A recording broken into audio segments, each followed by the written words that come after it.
Olá, meu amigo, olá, minha amiga, tudo bem? O nosso Chega Mais Perto de hoje tem uma mensagem interessantíssima. Nós vamos estudar sobre Lucas 9, de 57 a 62, e o tema é Minha Decisão.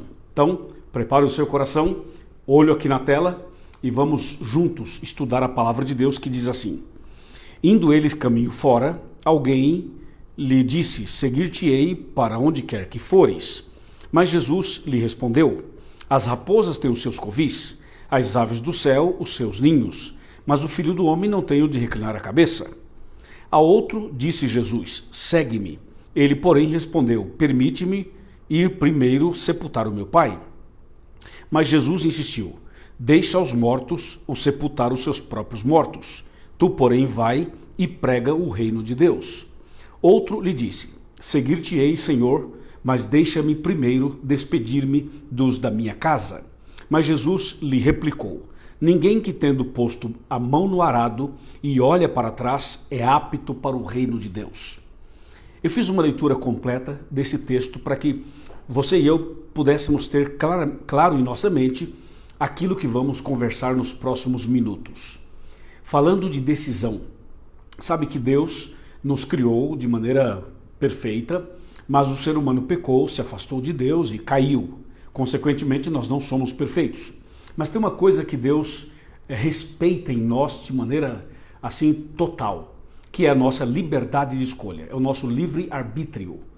Então o que Deus faz? Deus enviou Jesus, que morreu na cruz por nós, que pagou o preço do nosso pecado, pagou o nosso resgate, ressuscitou, voltou para os céus, intercede por nós e em breve voltará para nos buscar, certo?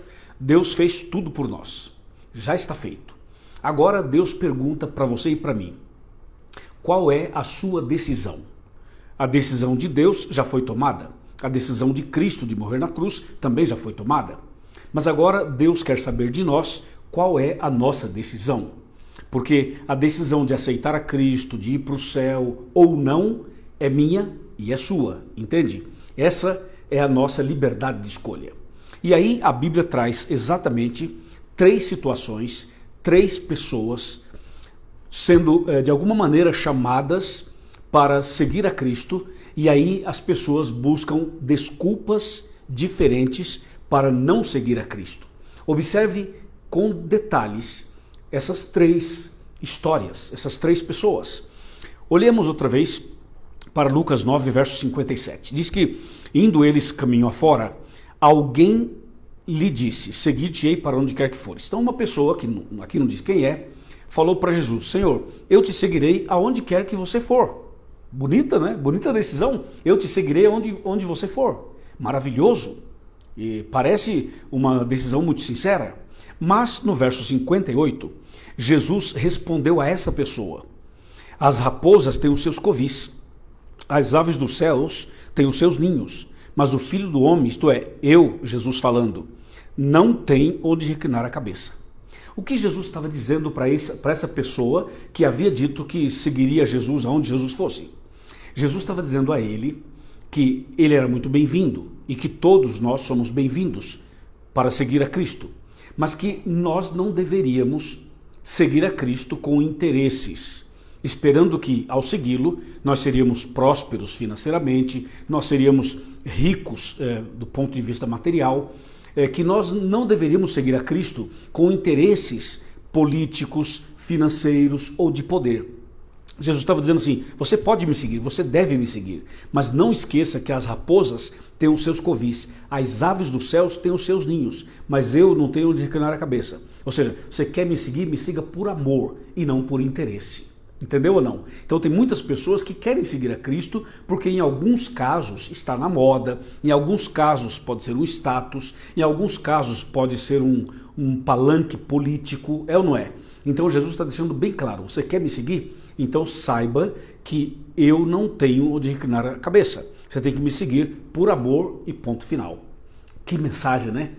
Que espetacular orientação de Jesus. E é isso mesmo, nós devemos seguir a Cristo por amor e não por interesse. Lembra da história de Jó? Então, Satanás acusava a Deus, dizendo que Jó só servia a Deus porque Jó era rico e próspero. Foi aí que Deus permitiu que Satanás tirasse toda a riqueza, toda a prosperidade de Jó. E Deus falou assim, você vai ver que Jó me serve por amor e não pelo dinheiro, não pela prosperidade e não pelas bênçãos que ele tem. E você sabe da história que Jó perdeu tudo, materialmente falando, perdeu a família, mas permaneceu firme na fé, no amor a Deus. É isso que Deus espera de mim e espera de você também. Amém? Vamos para a segunda história ou a segunda pessoa. Verso 59 que diz: a outro disse Jesus, segue-me. Ele porém respondeu, permite-me primeiro sepultar o meu pai. Então veja, a primeira pessoa se ofereceu para seguir. A segunda pessoa, Jesus chamou e disse, segue-me.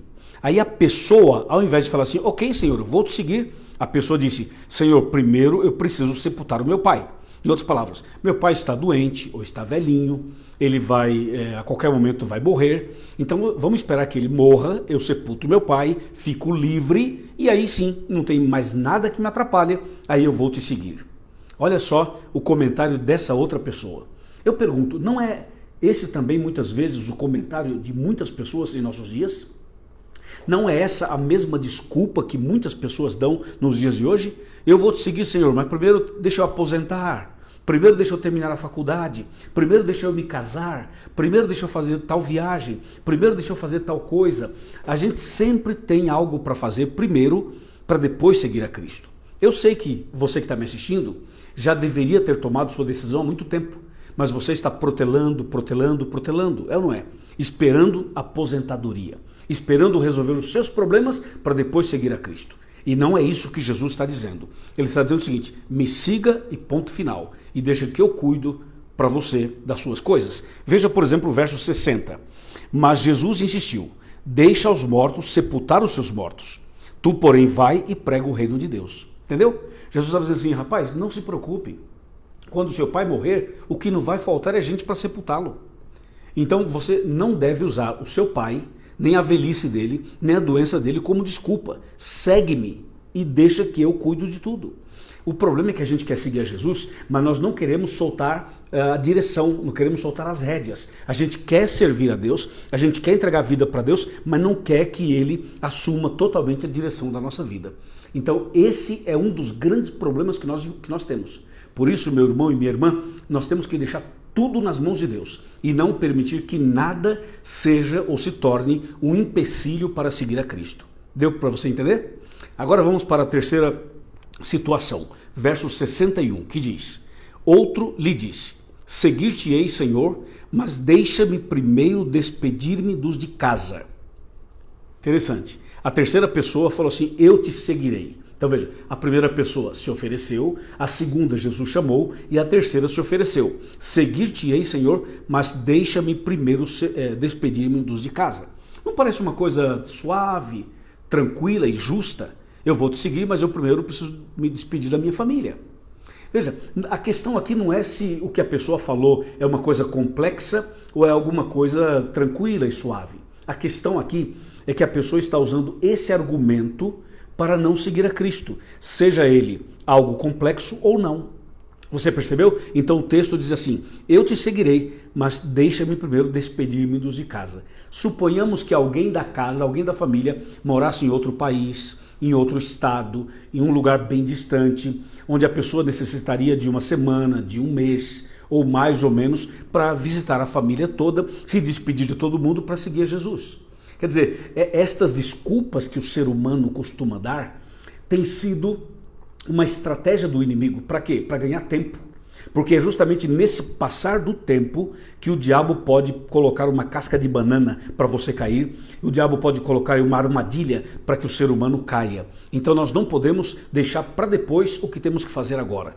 Jesus disse no verso 62, Jesus replicou, ninguém que tendo posto a mão no arado e olha para trás é apto para o reino de Deus. Muito claro. Ou seja, se você aceitou me seguir, não adianta ficar olhando para trás. Se você quer ir para o céu, olha para frente, para cima e não para trás. Porque se você fizer isso, você não está apto para o reino de Deus. Deu para você entender? Então essas três histórias dessas três pessoas são para nós um ensinamento muito profundo. E eu fiz aqui algumas anotações para você entender a importância e a urgência da nossa decisão. Não deixe para amanhã o que você pode fazer hoje, agora. Entendeu?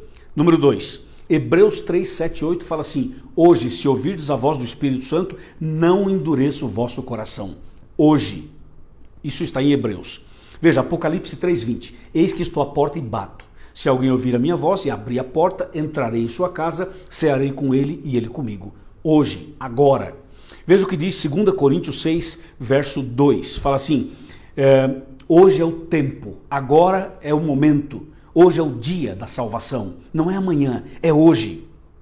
Amanhã pode ser tarde demais. Então, meu irmão e minha irmã, venha agora. Abra o seu coração agora, deixa Cristo entrar agora, entregue sua vida a Jesus agora. Não fique arrumando desculpas com a família, com o pai, com a mãe, com o marido, com a esposa, com alguma questão na escola, na faculdade, no trabalho, financeira, roupa, sei lá, viagem. Não arrume desculpa, chega de dar desculpas. Nós precisamos reconhecer que somos pecadores, reconhecer nossos erros, nos colocar de joelhos, confessar os pecados para Deus, pedir perdão para Deus e entregar a vida totalmente nas mãos dele, e ele vai fazer uma obra grandiosa na sua vida. Amém? Você aceita seguir a Jesus agora? Você aceita tomar uma decisão agora? Você aceita entregar toda a sua vida a Deus agora? Se você aceita, levanta a mão dizendo: eu aceito, eu vou orar por você.